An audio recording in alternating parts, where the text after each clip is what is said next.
Hey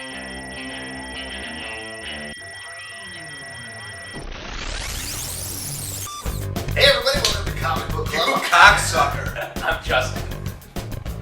Fuck you, man. You just ruined my beer. It's got an M&M in it. You're eating them. And this is Pete. We have three great comics to talk to you about today. We're going to talk about M&M's and beer number 1. We're going to talk about Skittles and beer number 2, and we're also going to talk about Snickers and beer. I was wondering where you're going to go. How do you do that? I don't know, but we're going to find out. Snickle. Oh, no. Snickles. I'm not very going to talk. Just for the sake of argument, I want to say I think an M&M and beer would be delicious. So if you want to switch, I'm absolutely fine with that. No. Oh, there you go. By the way, Let's we are see how it drinking goes. M&M's in Brooklyn Pale Ale. Great combination. First thing we're going to talk about is X Factor number 39. Now, Peter David went on record saying, I am not going to spoil this book at all because I think spoilers are ruiners.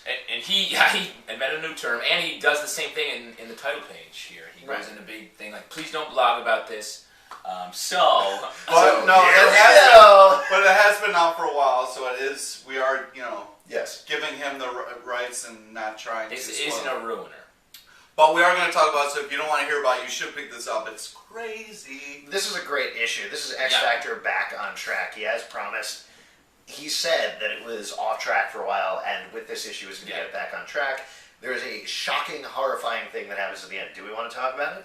Well, I think yeah, it's let's get bullshit. to it. First up, I mean, to say it's off track, I mean, he had to deal with Secret Invasion and all these other little stories he had going. And I think all of it was setting up for these next 3 issues, which are supposed to be big Titanic reveals one after the other. This one, the baby has been born, Siren and Jamie Madrox's baby. And so that's the big thing in the issue. That's not really the big thing at all. That's not upsetting. Here's the I thing. was very upset about it. Why? Why were you upset? This issue, maybe we shouldn't spoil it. Yeah, we're not going to spoil it, other than say the most horrifying thing that could possibly happen with this baby happens, and it's absolutely not what you're thinking. It's very going smart. to be. It's an incredibly smart, huge twist that I did not see coming. And I think, not to be like, but most of the time, you see twists coming in comic books. You do not see this one coming, and it makes absolute sense for the characters, puts them in a new place, and moves them forward in their emotional life. Wow. Now that I'm looking Delightful. at this baby, I think they took a picture of Peter David's baby picture and made that on the. Yeah, it's a creepy cover. No offense to Peter David. But The X Factor is back in this issue. yeah, that being said, I was very, Who are you doing this for? I don't know. I was Whatever, very I think there's upset probably a lot by of this marketing issue. people to watch this. It's a crazy issue, and I was very upset by it. That's a testament to how good it is, though, the fact that you were upset. Right. You hate this comic, usually.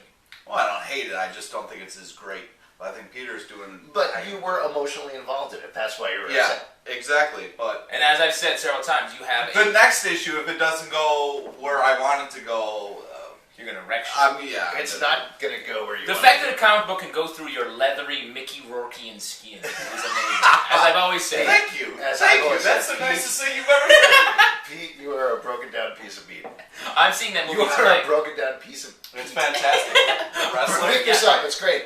Let's move on and talk about Green Lantern number 37, Rage of the Red Lanterns. Again, I don't think we can really spoil what goes on at the end here. Yeah. Other than What to kind of say, show are we doing? We can't even talk about the comics?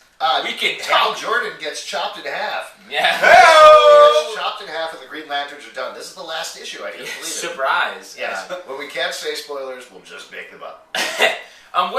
This is interesting because there's all this talk about the color spectrum wars that are coming, and this issue is really teeing up. We get green versus red versus yellow versus blue in this issue already, Yeah. which I was surprised Over about. in Green Lantern Corps, we're getting the color purple, which Yeah. is fantastic. The movie? That's what I'm talking about. Yeah, Whoopi Goldberg was in it. Oh, man. What a Sorry. crossover! What are we talking about?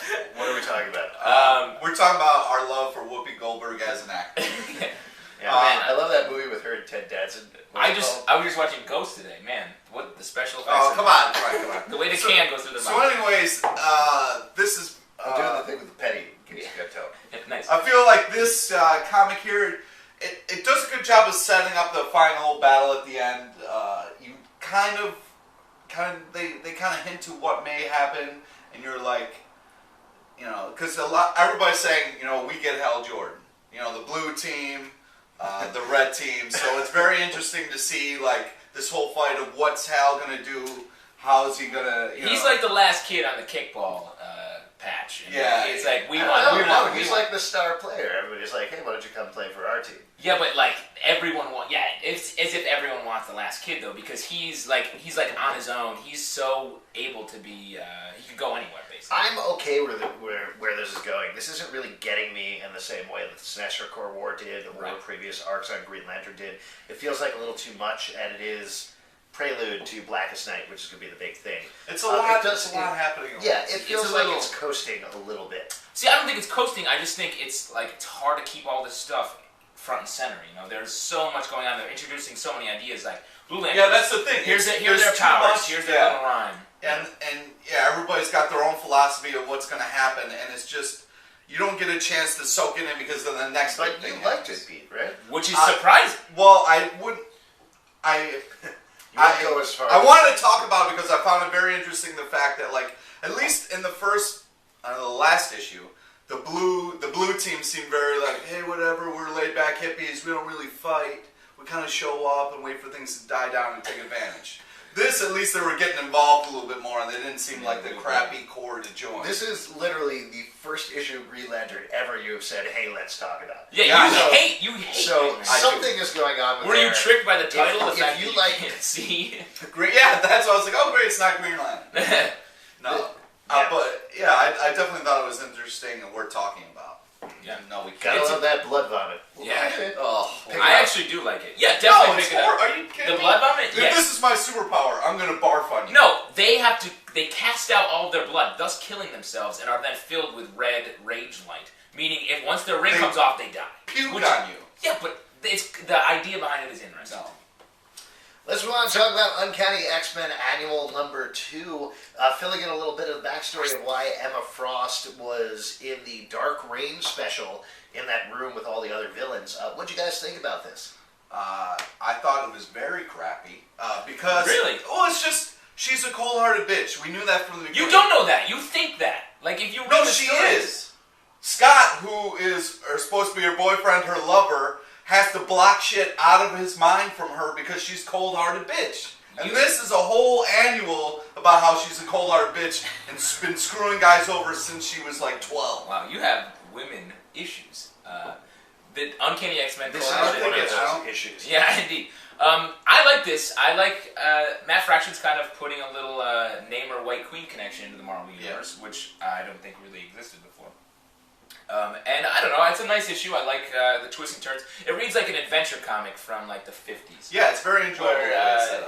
It's kind of large vistas. I disagree. I thought this was kind of boring and all over the place and totally unnecessary, and I didn't really need an explanation why the White Queen was there in that room. See, I don't think it was an explanation why. I think it was like, oh, here's a backstory of how these two characters relate. Yeah. I mean, she was invited there because she's an X-Men.